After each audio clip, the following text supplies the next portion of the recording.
जान लागता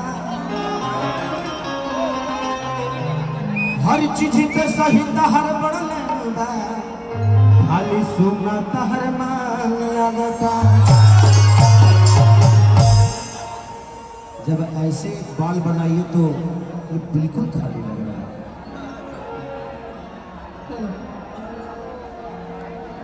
हेलो, इस माइक को सही कर दो न तो एकरा लगे जहाँ कोनो कांड बदल बनी।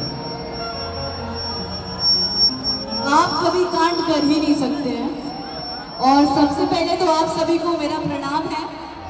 और फर्स्ट टाइम मैं मुजफ्फरपुर आई हूँ, एक बार हल्ला करके यार स्वागत कर दो। क्या बात है, thank you so much. And बहुत बहुत थैंक यू बोलूँगी राम सूरज यादव जी का, जो हम दोनों कलाकार को यहाँ पे बुलाए और इतना अच्छे से ग्रैंड एक होता है ना स्वागत करना, वो किया आपने। और आपने कहा ना कि मांग सुना है मेरा, तो भरने वाला कभी ना कभी आ ही जाएगा। अच्छा, कितने लोग भरने के लिए तैयार है? हाथ उठाओ तो। आधा से ज्यादा छुछू लगे। मैंने तारा लोग के मेहरारू ना मिली।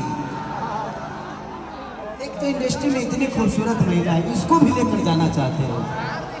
क्या करें, जब आप चले गए हैं तो कोई तो चाहिए ना किसी को लेके जाने वाला।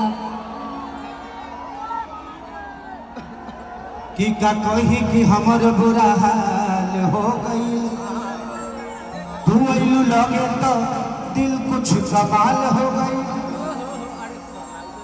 अब का करबू ए दिन पर हमारे शादी 20 साल हो गए। एक्चुअली मुझे लगता है कि मेरी पत्नी मेरे जीवन की सबसे अनमोल रतन है। उसके आने के बाद ही मैं बड़ा हुआ। मेरी शादी नहीं हुई थी तब मैं लिट्टी चोखा बेचता था, झाड़ू पोछा लोगों का करता था, दूध बेचता था। लेकिन शादी